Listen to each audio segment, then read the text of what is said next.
ময়মনসিংহের ব্রহ্মপুত্র নদের বিভিন্ন অংশে একপাশে চলছে খনন কাজ, অন্য পাশে জেগে উঠেছে চর। অপরিকল্পিত খননের ফলে নদীটি অস্তিত্ব হারানোর পাশাপাশি বালুতে নষ্ট হচ্ছে কৃষি জমি, কমেছে মাছ, হুমকিতে পড়েছে চরাঞ্চলের জনজীবন।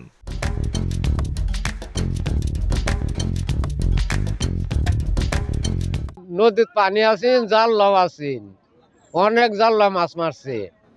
নদীর পানিও নাই, জাল্লাও নাই, আমরা নৌকা কামাই খাইতে পারি না। আর শীত মৌসুম আসলে এই শুকনা সিজনে 4-5 জন লোক নিয়ে আমরা চলতে পারি না। নৌকা বাজ্যা করে এখানটা খনন করে আর এখানটা সর পরে দেখা যায় কোনো জায়গায় 8 পানি, কোনো জায়গা এই 10 ফুট পানি, কোনো জায়গায় 1 ফুট পানিও নাই।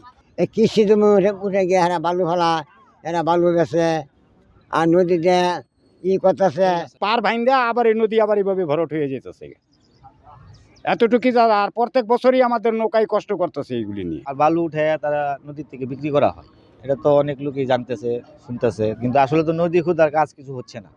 যদি হতো তাহলে আমরা মাঝি আছে, জেলেরা আছে, কেউ মাছ মারতে পারে না।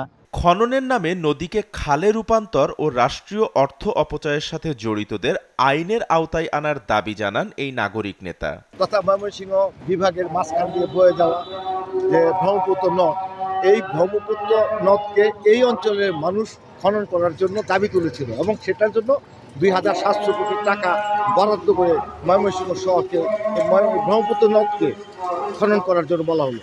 আমরা অত্যন্ত দুঃখের বিষয় যে দেখলাম দীর্ঘদিন যাবত এই ব্রহ্মপুত্র নদী খনন তো হলোই না, বরং এটাকে একটা নর্দমায় পরিণত করা হলো এবং নর্দমায় পরিণত করার কারণে এই সরকারের, বাংলাদেশ সরকারের হাজার হাজার কোটি টাকা অপচয় হয়েছে। এদিকে বাংলাদেশ অভ্যন্তরীণ নৌ পরিবহন কর্তৃপক্ষ বলছে ব্রহ্মপুত্র নদ খনন প্রকল্পের মেয়াদ আরও 2 বছর বাড়ানোর প্রস্তাব মন্ত্রণালয়ে পাঠানো হয়েছে। SATV digital.